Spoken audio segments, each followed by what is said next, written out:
Well,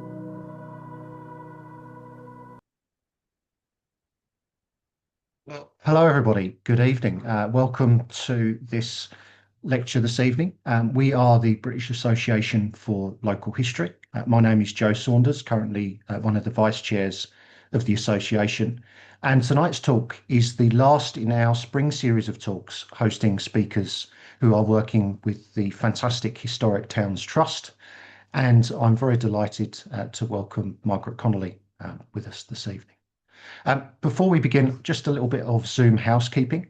So for those of you who haven't been to one of our Zoom webinars before, this is a Zoom webinar system, slightly different from the standard Zoom meetings with which many of you will be familiar by now, no doubt by now. So you won't be able to see yourself on screen. Everybody is muted. There is, however, a Q&A function, which you will see at the bottom of your screen.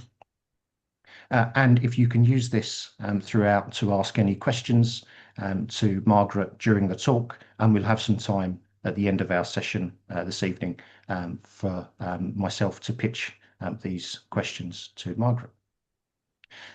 We do have the chat function as well. As you can see there, we just had a message come up. So any technical issues or anything like that, then do use the chat function as well. And also, if you have any general comments, questions, resources, or anything like that you'd like to share. So our speaker tonight is Professor of Paleography and Codicology at the University of St Andrews. And Margaret specialises in medieval literature and is particularly interested in the scribes who wrote medieval manuscripts. She's currently part of a project to produce a historical map of St Andrews in partnership with the Historic Towns Trust. And the title of the talk this evening is Mapping the Multiple Identities of St Andrews. And I'm going to hand over now to Margaret to deliver this talk. And we're very excited to have you here and very interested to hear what you have to say about this fascinating project. So over to you, Margaret.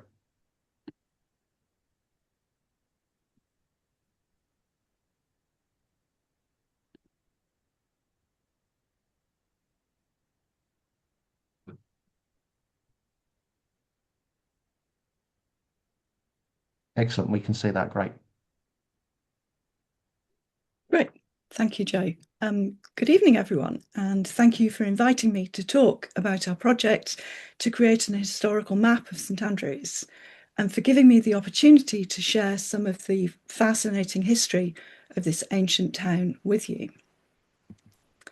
As Joe has said, I'm a professor at the University of St Andrews, and I'm part of a small team of academic historians working on this project with our partners, the Historic Towns Trust. The other team members are Professor Michael Brown, Dr. Christine McGladdery, Dr. Bess Rhodes, and Mrs. Rachel Hart. Some of the team's research has focused specifically on St Andrews, published especially through the two books that you see here. We're all colleagues, and we're also all long-term residents in the town or its surrounding villages. And 4 out of 5 of us are also graduates of the university. So we have personal knowledge of this place stretching back to the 1980s. And over the last 5 decades, we've seen the town change and grow quite dramatically. Some recent developments and expansions might seem quite threatening to the quintessential nature of this small town. But in fact, dramatic change is something that has characterised St Andrews' history, and that's something that I hope to draw out in this talk. In 1984, the university photographer Peter Adamson and local historian Ray Lamont Brown produced a lovely illustrated coffee table book that we students all bought as gifts for our parents.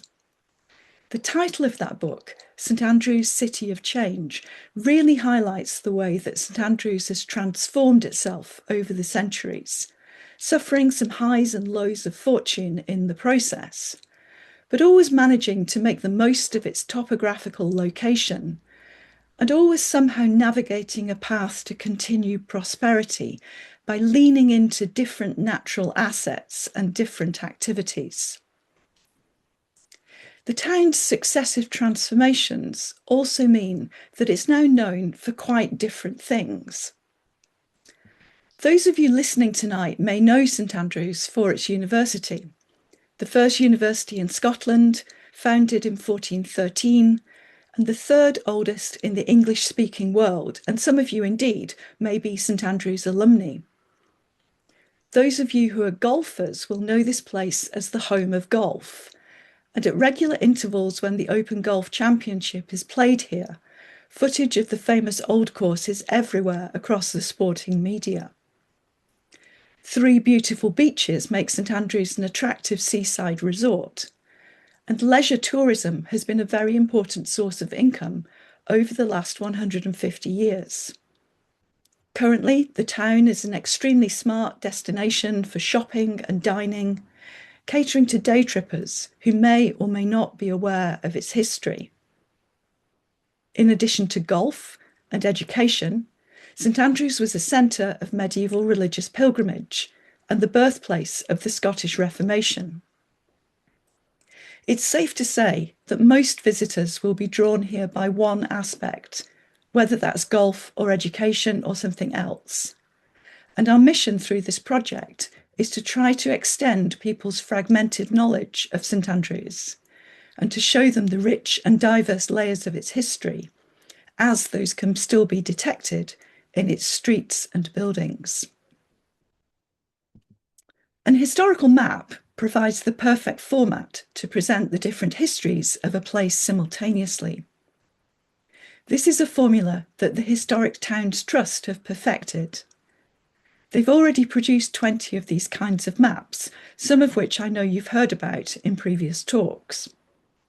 Locations covered to date include places as diverse as Canterbury, Coventry, Chester, Swansea, Ipswich, Ripon, and Alnwick. But so far, only one Scottish town has featured, with the Perth map published in 2024. St Andrews will be the second Scottish location to be included in the series, and our ambition is to have this map in the shops by the end of this year. The intended publication date is 30th of November 2026, which is, of course, St Andrew's Day. So to the right here is a preview of the cover. It features a painting by William York MacGregor, one of the so-called Glasgow boys. And what you're looking at is a view up from the harbour at the very east end of the town, towards the ruins of the medieval cathedral, with the harbour sluice gates in the foreground.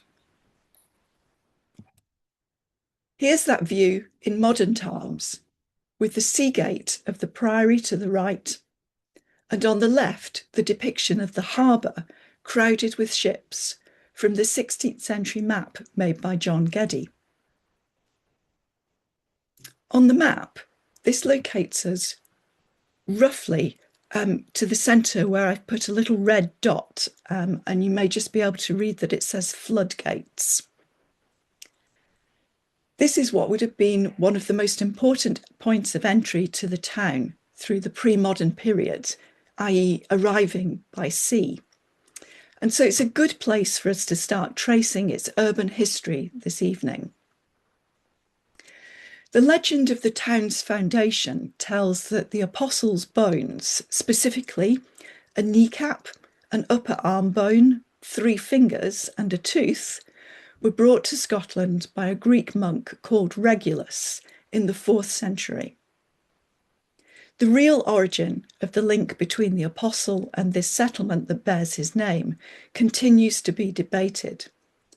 But there's agreement that by the 8th century, this place already enjoyed high status, indicated by its earlier name of Kin Rymont, which means the end or head of the king's upland or muir. That secular topographical name evolves to a religious-focused one, Kil Rymont, and then by the 11th century, when it was already established as a place of pilgrimage, the name St Andrews is in use. This east end of St Andrews must have been quite a crowded place in the Middle Ages. There's archaeological evidence of early Christian long cis burials on the hill Kirkhew, above the harbour, which predate even the earliest known religious foundations on this site. There was a Culdee community on this headland by the 10th century, and thereafter their church, St Mary on the Rock, the smaller orange outline shown here to the right, became a collegiate church, perhaps the first in Scotland, and then a royal chapel. The first building that served as St Andrew's Cathedral was the tiny church of St Rule, shown here as two little square boxes. It was built in the early 12th century, and its tower still stands. And there were other churches here too. The original church dedicated to the Holy Trinity, which until the start of the 15th century was the church for the town's ordinary population, was located a little to the north of St Rule's. And there was a chapel to St Mary Magdalene, probably a little to the south of St Rule's.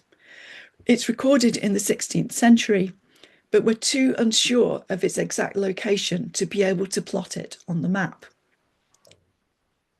The cathedral itself, which was officially consecrated in 1318 in the presence of King Robert the Bruce, had been under construction since the 1160s.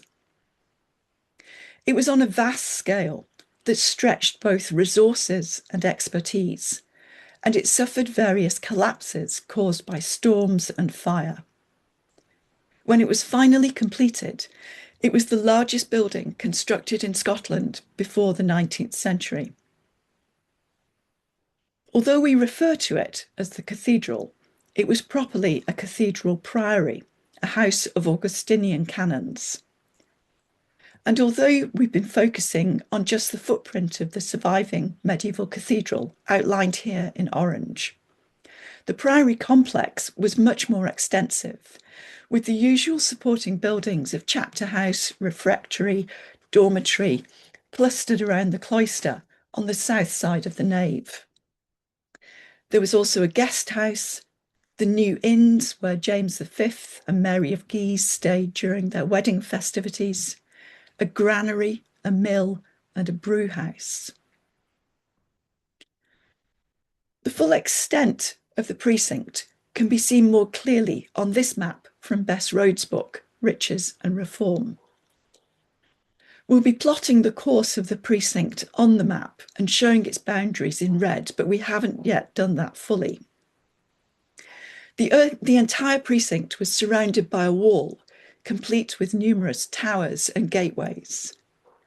The wall was heightened in the early 16th century by Prior John Hepburn and his successor Patrick Hepburn to create an imposing enclosure, much of which still defines the landscape at this eastern end of the town.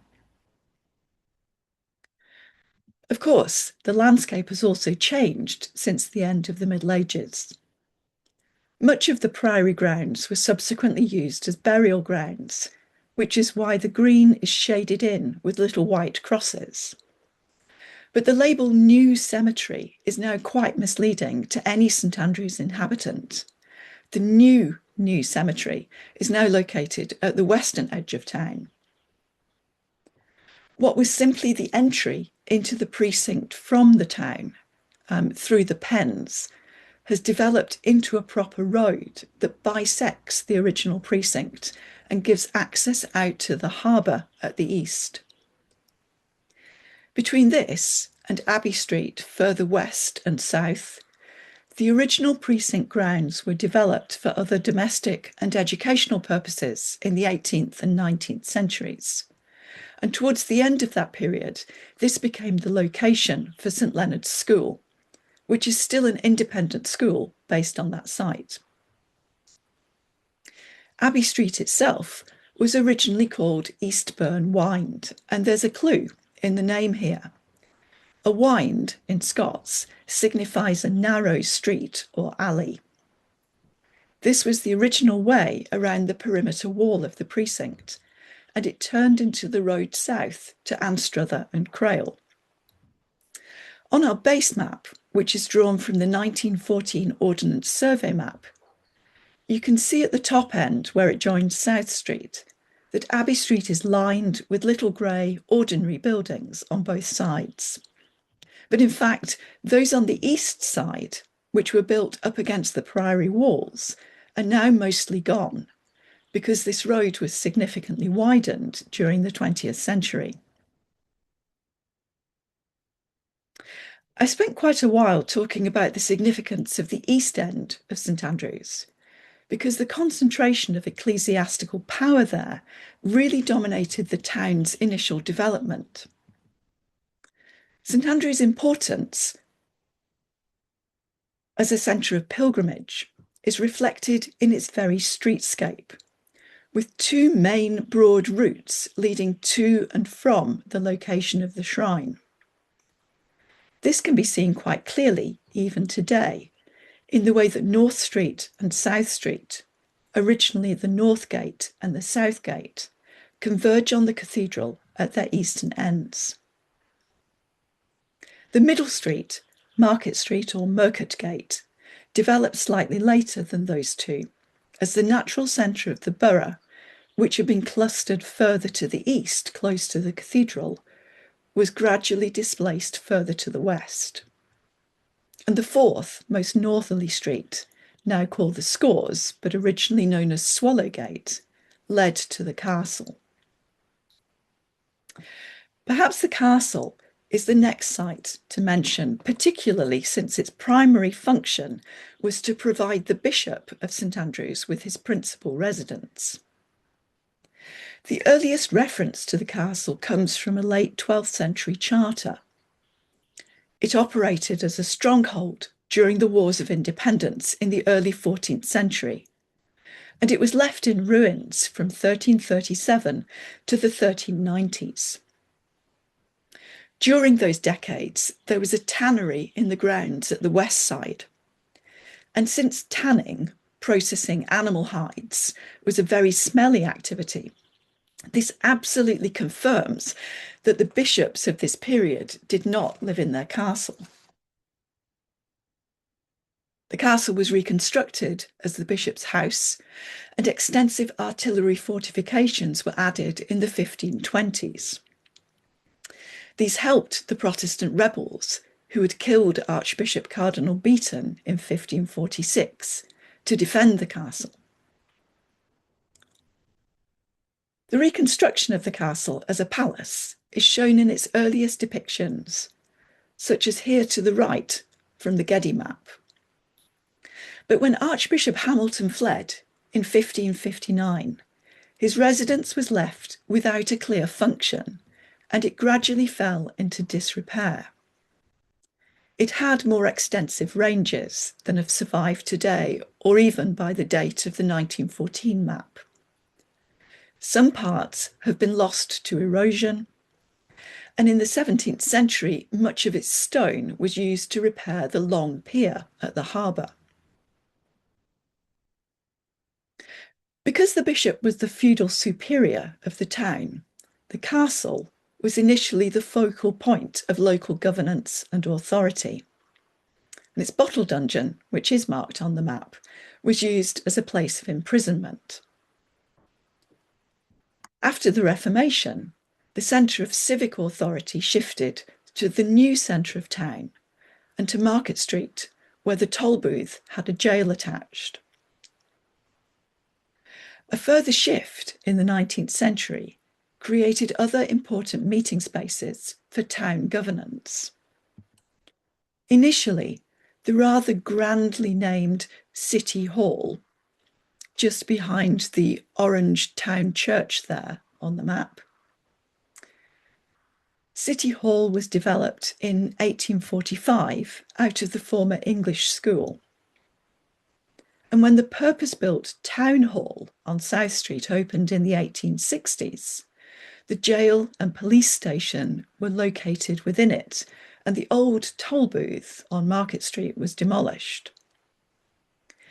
Its footprint is known, and indeed it's marked in the cobble surface of modern-day Market Street, so this will be easy for us to plot on the historical map. The town had already expanded westwards before the Reformation, and this expansion brought yet more religious foundations. At the beginning of the 15th century, the town's citizens built a new church on South Street, closer to where people lived and traded, and they ceased using their former parish church in the cathedral precinct. The dedication to the Holy Trinity was retained, but for much of its history, this has just been called the town church. In the later Middle Ages, Holy Trinity was the focus of residents' pious donations, and at the time of the Reformation, it had multiple altars served by about 30 priests. Not surprisingly, then, it was at the heart of the religious upheavals of the 16th century. During the siege of St Andrew's Castle in 1546 and 1547, it was the scene of competing sermons by Catholic and Protestant preachers, including a young John Knox. In June 1559, Knox returned to Holy Trinity and delivered a fateful sermon which encouraged the St Andrews Borough Council to reject Catholicism and to establish a Protestant city. The immediate outcome was the sacking of the cathedral, followed by attacks on the town's two friaries, the Grey Friars or Franciscans to the west, and the Black Friars or Dominicans to the south. Both friaries were handed over to the Borough Council and eventually repurposed, as we'll see, as sites of education. Some elements of the medieval church of Holy Trinity still exist, and its high tower and spire have changed little since the Middle Ages. But over the centuries, Holy Trinity has undergone several redesigns, including at the Reformation and at the start of the 19th century. And these successive layers are going to be complex to plot on the historical map. Its interior has also changed dramatically, and the galleries shown in this photograph from 1905 are long gone.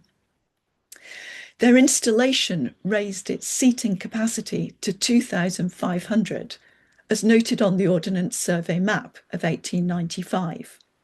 But even this couldn't satisfy demand. In 1840, the congregation had opened a second church, St Mary's, which could seat 700. And this continued to be used until Holy Trinity was extended yet again in the early 20th century. A memory of St Mary's survives in the name of the western end of Market Street, which is called St Mary's Place. And the building itself is still there. It's now called the Victory Memorial Hall, commemorating the end of the First World War, something that, of course, is in the future in terms of our 1914 base map. It's hard to get away from churches and religious sites when talking about the local history of St Andrews, and a quick glance at this wider view of our base map will show you that I still haven't mentioned all of them. Post-medieval churches are marked in yellow, so here you can see St Mary's towards the left-hand side. And slightly to the left of that is the United Presbyterian Church of Hope Park, which was opened in 1860. It's marked here as UF because in 1900, the United Presbyterians became the United Free Church of Scotland. Similarly, on North Street, there's Martyrs Free Church, which dates from 1840. And one of the Episcopal churches, All Saints, is at the far top right in North Castle Street. And you can also see various other denominations represented here, including the Baptist Chapel on South Street and one of the Congregational chapels on Bell Street. And believe me, this is still not all the churches and chapels. There are a few which had disappeared by 1914, so are not yet marked on the map by us, but we do know their precise locations and we will be able to show where they were. And there are some others that just don't fit onto my screen here, but are very much there on the full map. And I'll just mention one of these before giving religious history a rest, because it's a very good example of how buildings can change their uses and even their locations. After the Reformation, there was no official Roman Catholic congregation in St Andrews for more than 300 years. But as religious tolerance increased during the 19th century, Catholicism returned to the area. And a Roman Catholic church dedicated to St James was founded on the Scores in 1885. This is, you will just be able to see a little yellow marked church on the Scores to the top right and centre of the map. The original church of St James was made of corrugated iron, and it was known as the Tin Tabernacle. It was replaced in 1909 by a stone church designed by Reginald Fairley, later a leading Scottish architect and designer of the National Library of Scotland. The Tin Tabernacle is shown here, split into 3 parts. This is just one of them. It's on the move to its new home in James Street on the south side of the town. It was used first as a roller skating hall and then functioned as St Andrew's first cinema. It was initially called the Picture Theatre, but it changed its name to La Scala after the opening of the cinema house on North Street in 1913. La Scala eventually became a dance hall and was later used for storage, and it was only finally demolished in 2003. Incidentally, there's currently no trace of the cinema house on our base map on North Street, because it opened in between the survey work done for the map in 1912 and the map's actual publication in 1914. And we'll need to think about how we can represent that. How to represent things on the map is one of the main challenges of this project, especially in a place as small as St Andrews. Some very central locations are crowded with potential sites of interest. In some places, we won't be able to mark everything that's significant, and we'll need to make some difficult choices about what can and can't be included. And that's a bit like this talk, really, as I'm increasingly conscious of all the history I can't fit in. The map very clearly shows the green belt that surrounded St Andrews to the south and west up until the middle of the 20th century. Much of this empty green space belonged in the Middle Ages to the Priory, and for that reason it's known as Priory Acres, a vast land bank whose revenues supported the church. The 1914 map clearly shows the start of St Andrews' further expansion westwards, which started as ribbon development along Hepburn Gardens. The tip of this is just cut off at the west edge, just after Balnacarron House, meaning that one of the important medieval mills, Law Mill, at the top of the Mill Lade, is not on the map. Fortunately, the currently mostly blank square at the bottom left, square A1, will allow us to mark the important location of Hallow Hill, the site of another early Christian Longkist burial ground. And still at the west edge of the map, but towards the top right corner now, actually square A8, the tree-lined perimeter, entrance gates and gate lodge of Strathtyreham House can just be made out, allowing us to mention an estate that has had an important relationship to the town since the Middle Ages. Perhaps the most annoying feature of the topography of St Andrews in terms of making this historical map is the sea, since however we position the angle of the map, we necessarily ended up with a number of blank blue squares. Placing the key to the map's conventions in the top right quadrant has prevented any loss of coverage elsewhere. But to the northwest, the map can't really do justice to the 2-mile stretch of sandy beach that is the West Sands, famous from the opening sequence of the 1981 film Chariots of Fire. By contrast, the East Sands, only half a mile long, seems to be about the same size due to the orientation of the map.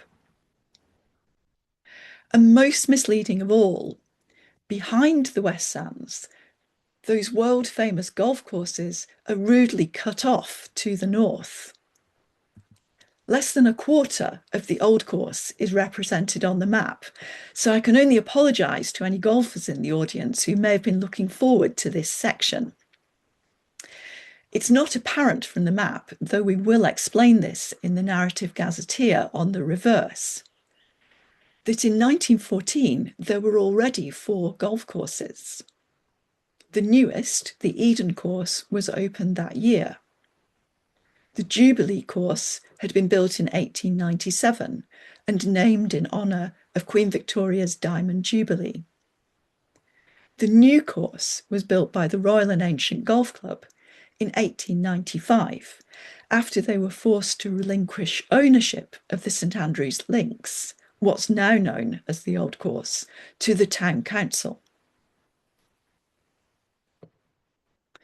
Golf was already a popular sport by 1552, when Archbishop John Hamilton granted the townspeople of St Andrews the right to play on the links. His charter sets out that this was land in common holding with multiple potential uses and benefits. This was a space for grazing and hunting. Turf could be cut there for fuel, and not just golf, but football could be played. The conies mentioned in this charter are rabbits, and rabbits subsequently became a problem. At the end of the 18th century, financial difficulties led the town council to sell the links, and the new merchant owners chose to maximise its profits as a rabbit farm.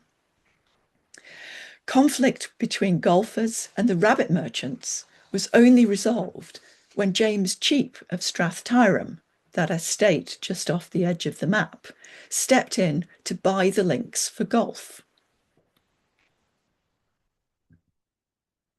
The Royal and Ancient Golf Club building is visible on the map. The origins of the club date from the middle of the 18th century, but the name wasn't adopted until 1834. In that year, another club, the Union Archery Club, was founded, and it was the amalgamation of these 2 clubs in 1853 that resulted in the first iteration of the club building. Safe to say that, as a sport, archery has been thoroughly eclipsed by golf, but it was a very prominent feature of student sporting life in St Andrews in the 17th and 18th centuries, with competitions held in the colleges and at the Bowbutts. The Bowbutts was the area close by the links where the bandstand was erected in 1890. Before the Royal and Ancient Clubhouse opened, sportsmen met to drink and dine in Union Parlour on the corner of the Scores and Golf Place. This was developed by Hugh Playfair, and it was where the Grand Hotel was later built in 1895. But the earliest hostelry frequented by golfers was Bailey Glass's Inn at the eastern end of South Street, quite far, in St Andrews terms, from the links.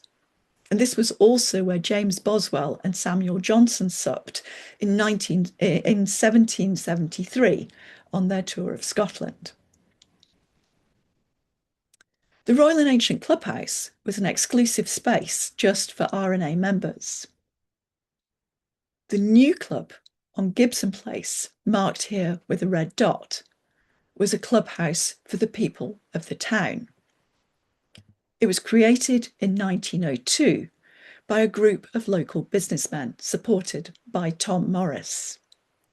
And before moving on from golf, I just want to mention the earlier St Andrews Ladies Golf Club, founded in 1867. A miniature links course known as the Himalayas, and essentially a putting course, was laid out by old Tom Morris and proved extremely popular, not just with the 400 lady members that the club had accumulated by 1900, but by a number of affiliated gentlemen members as well. Golf, though important, was not the only leisure activity that gained popularity in St Andrews in the 19th century.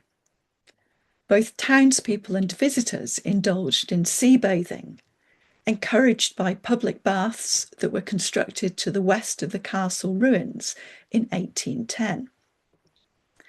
Across the road, the Tontine, later renamed Sea View, provided bespoke boarding house accommodation for bathers. The baths, which were extended in 1853 and 1870, provided hot, cold, shower, and sea baths, and private boxes for dressing. Ladies bathed at the bathing pond below Castle Cliff, a spot still known as Ladies' Lake, though no longer accessible. Men and boys bathed in a different area, the Step Rock, here to the top left of your screen, where there was a shelter and an attendant lifeguard even before the first pool was built in 1903. Another seaside attraction was St Rule's Cave, situated on the shoreline between the castle and cathedral. This is marked on John Wood's 1820 map of St Andrews and in Hay Fleming's guidebook of 1897, so we'll be able to position this securely on the map, even though it's long since disappeared due to erosion. In the early 19th century, it had been gentrified by Lady Buchan, who used it as a tea party retreat. But given its location, it was probably originally a hermitage, like others along the Fife coast. These are just some of the many attractions of 19th century St Andrews. There are lots of others I could mention, such as the Laidbrays Walk laid out in the 1890s, and other sporting activities such as tennis and bowling and curling and skating. The increasing number of visitors needed accommodation, which led to the earlier, humbler inns and hostelries being superseded by larger hotels. Some that appeared during this period included the Star Hotel and Cross Keys Hotel in Market Street and the Royal Hotel in South Street. Closer to the links and seaside were the very much grander and larger Rusac's Marine Hotel of 1886, shown here, and the Grand Hotel of 1895. And at the western side of town on Alexandra Place was the Station Hotel, built following the advent of the railway. For a small town, the story of the railway is surprisingly complex. St Andrews was eventually served by two different railways and had two different stations. The development of St Andrews in the early 19th century involved the town's incorporation in the growing network of railways in Scotland. Plans to construct a railway to St Andrews were first considered in the 1840s. However, when the initial line across Fife was constructed in 1848, relying on ferries across the River Forth to the south and the River Tay to the north, it only came as close as Lucas. The 6-mile gap that is so familiar to modern visitors to St Andrews prompted a local reaction. In 1850, local investment raised £21,000 to finance a line from Lucas. This would reach a new station at the Sheep Park, which was near the 17th Green, after the Royal and Ancient Golf Club would not allow it to pass any further. The line opened in 1852, with 4 trains running each day, except on Sundays, in an attempt to limit the visits of day trippers. In the 1880s, a second line was constructed to reach St Andrews from the south via Leven and Anstruther. In 1887, this line terminated at a new station nearer to the town by the modern bus station.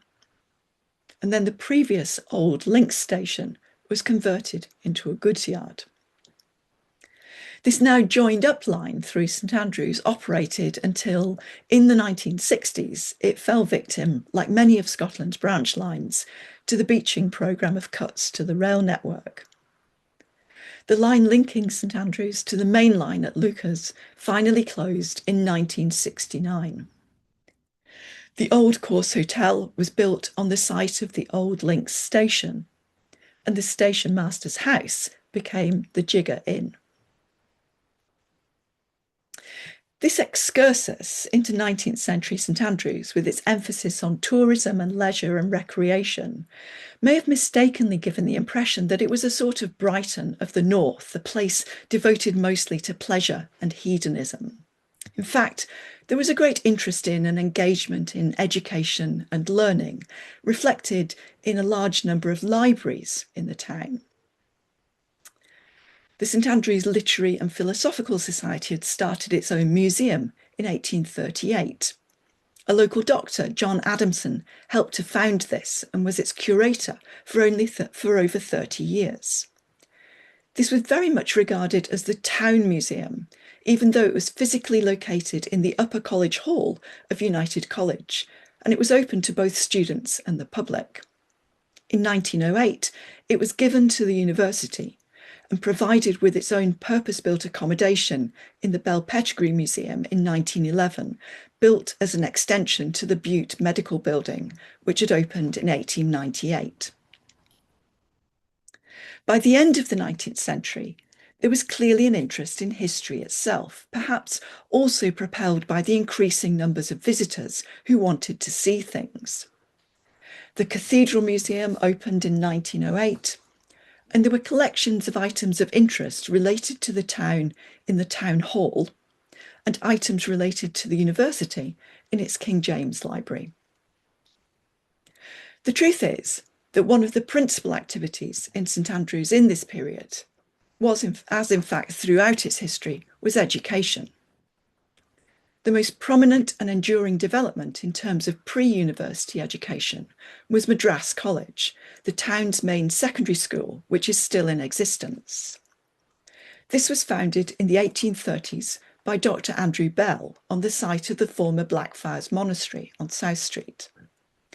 It incorporated the former grammar and English schools. The term English school just means that that school did not teach Latin. Madras College became the senior secondary school and the Borough School the junior secondary school. This slide shows the original Victorian school building with the ruins of Blackfriars to the foreground, and below that John Geddes' 16th century representation of the Dominican house. Our historical map can't really look into the future, but this slide gives a glimpse of that and reinforces how the same sites in St Andrews have changed hands multiple times.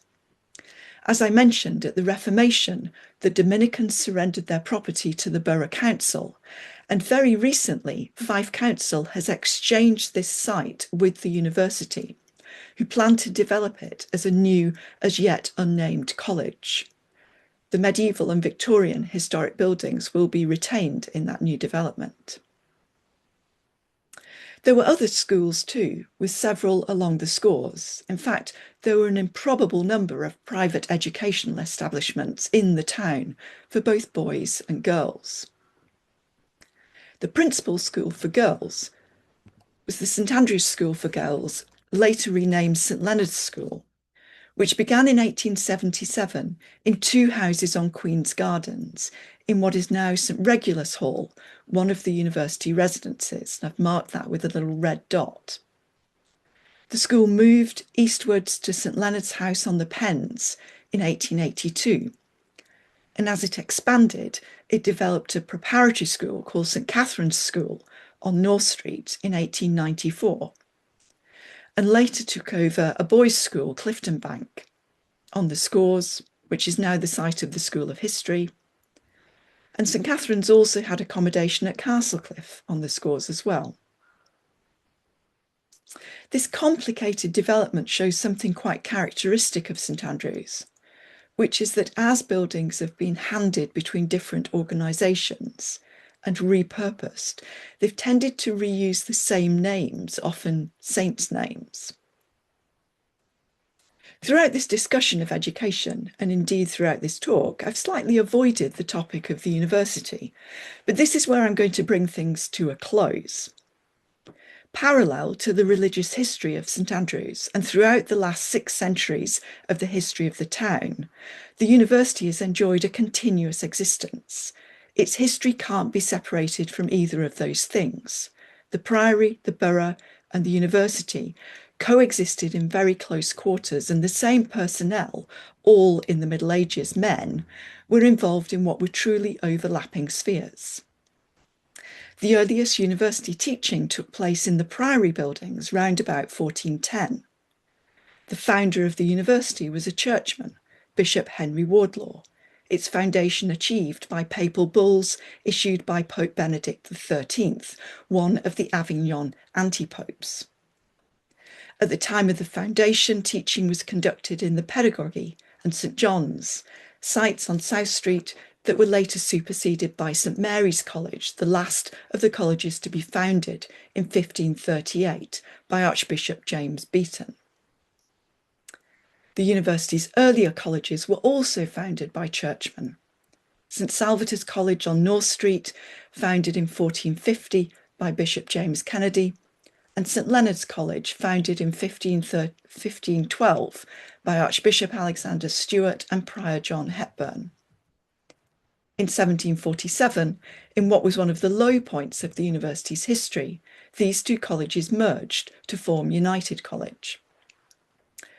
And in the later 19th century, the decision to admit women led to the building of University Hall in 1896, the first residence for women students in Scotland.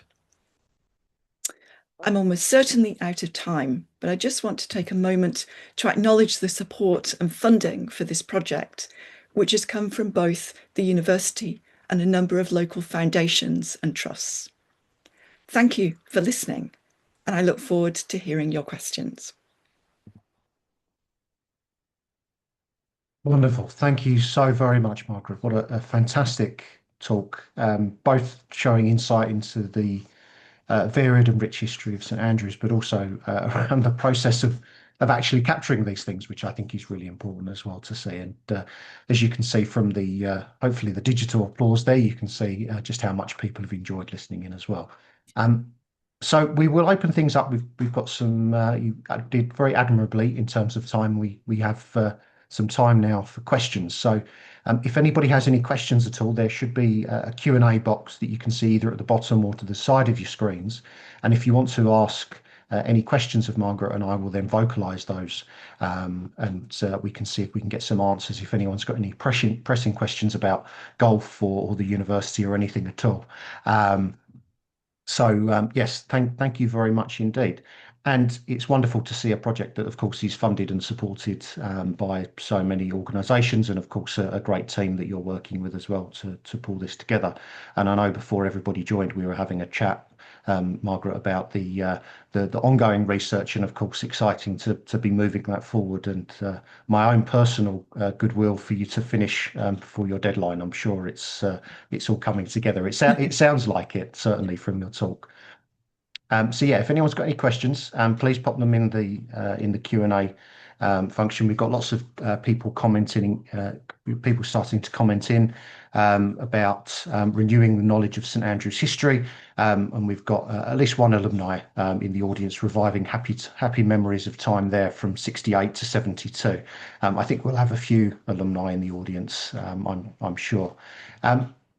Just as we've got chair of British Association for Local History, Martin, here, and I did see you chuckling about the sea comment there as well, Martin. Yes, I didn't think there was enough spoon, but perhaps Margaret doesn't realise I'm a sailor, so I'm afraid the blue bits mean a bit more to the charts mean more to me than the maps, but I enjoy both. And on behalf of the association, I just wanted to thank you for a really fascinating, detailed and well-structured talk. How do you get so much into such a small place? And I think the richness of St Andrews came through completely, and also reminded us too of given some of the current debates going on, it's useful to remind us of the links between the church and education, at all levels. And sometimes I do wonder whether some current commentators could do with a bit more history, but everybody could do with a bit more history, couldn't they? But so I can let everybody else come in with their questions. Margaret, on behalf of the association, I wanted to thank you for a fascinating talk, which I really enjoyed. Thank you. Thank you very much. And I was actually reflecting about the sea space, because as a medievalist, what you see on medieval maps are all the kind of, danger symbols, here be dragons and so on in that kind of space. But yeah, I suppose a screen can only show so much of a map, and a map can only show so much of a place, and various things do have to get trimmed off at the edges. Well, it's unavoidable. The population and university aren't situated on or in the sea, but they are close enough to enjoy it, thank goodness. Indeed. We'll see if we can get any dragons on the final production there. Excellent. So we've got some questions coming in, and I'm gonna share these with you now, Margaret. First of all, from Vanessa Harding, asking if you could say something about the Lammas Fair. The Lammas Fair. Yes, I didn't talk very much about activities in the streets. So in the Middle Ages, there were 5 annual fairs, not just in St Andrews, this would have been in other places as well. And one of these still survives. Essentially, these would have been points in the agricultural calendar. They would have functioned as markets, bringing things to market to sell. Also hiring fairs where people would be taken on for labour. The Lammas Fair is the fair that takes place in August. These days, it's usually about the 11th or the 12th, kind of mid-August. It's actually the final weekend before the Scottish schools go back. But the name Lammas comes from the Old English words hlath mass, which means loaf mass, the mass of the church's calendar when the first fruits of the harvest were brought to the church. So the first grain that you harvested, you made into bread and you brought that to the church at Lammas tide. These days, this is not a very agricultural or indeed religious focused festival. It's in the heart of St Andrews. It occupies part of Market Street and Church Street and the whole of South Street. And it is a massive fun fair with the most gravity-defying rides set up in the heart of this town. So if you're situated in medieval history, which is my building on South Street, and you look out of the windows during the Lammas Fair, you'll see on the top floor, you'll see people whizzing past you on various fairground rides. It's quite amazing. That's fantastic. And sometimes maybe some of your colleagues as well, Margaret, going past. Indeed. Brilliant. Thank you. We've got a question from Susan Moore about how students might know about the history of the town, and just saying, as a former St Andrews student herself, is there anything that you'll be doing to make current students, perhaps future students, more aware through perhaps places you're going to publicise the map and things like that? So I think students actually absorb quite a lot of history already. It surrounds them and it's quite hard for them to escape. Another street event that we have just had that happens every year is the Kate Kennedy procession, which is a historical pageant that goes around the town. It's run by the Kate Kennedy Club, which is a very old student organisation. It incorporates townspeople as well. So right this week, most St Andrews students have been treated to a kind of festival of living history, as it were. In terms of the map, when we launch that, we'll be involving students, and we'll be involving students when we engage with local schools as well. So yes, I hope that our production of the map will increase students' historical knowledge, but I think they're probably starting from a higher base than, say, ordinary visitors would be. Yeah, fair enough. Thank you very much, Margaret. We've got a question about the population of St Andrews, and you may or may not know this off the top of your head, but would you be able to give an indication of any points at which you have a sense of the figures of the population? Because you did talk quite a lot about growth, particularly towards the later, the more modern history. But yeah, if you're able to say anything, not to put you on the spot at all, but if you're able to say anything about the population, that would be really interesting. So I actually probably don't know the accurate figure of the town population, but I can probably explain the expansion of the place quite well in terms of the university. So when I went to the university in the 1980s, there were 3,000 students, and today there are 10,000 students. So that's quite a big expansion, and obviously elements of the town have expanded simply because there are more students there, but it has also grown in terms of its local population and its visitor population as well. And actually, most of the greenbelt space that I showed on the map there, the 1914 map, certainly to the south, was built on in the 1960s and then in the 1980s. That site, Hallow Hill, that I mentioned, the development was kind of arrested there when they realised what an important site that was. So a little bit of that was built on, and then not the rest. Really interesting. Thank you, Margaret. We've got another question in from Christopher saying, asking if you could say something at all about Sir Hugh Lyon Playfair and his role in the development of St Andrews. Playfair had a huge role in building buildings that are all still there, mostly along North Street.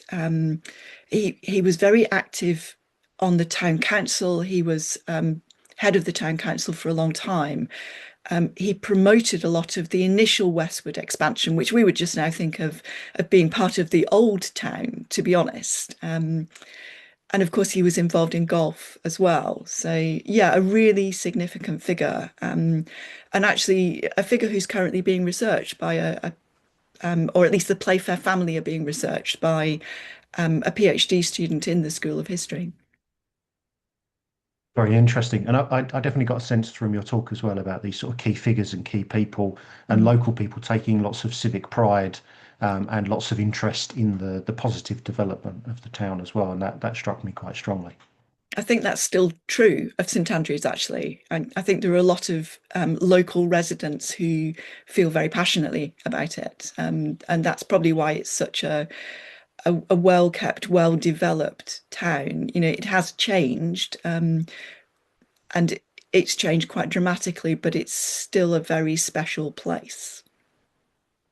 Good. I think it's a lovely sentiment. We've not got any more questions coming in. I think it's a lovely sentiment to end on, actually. And I'd just like to again offer my thanks for your fantastic talk, Margaret, and for answering so well that nice suite of questions. And if anybody who's listening was able to show your appreciation, your thanks for Margaret, then please do by putting something in the chat, or there's digital hand clapping.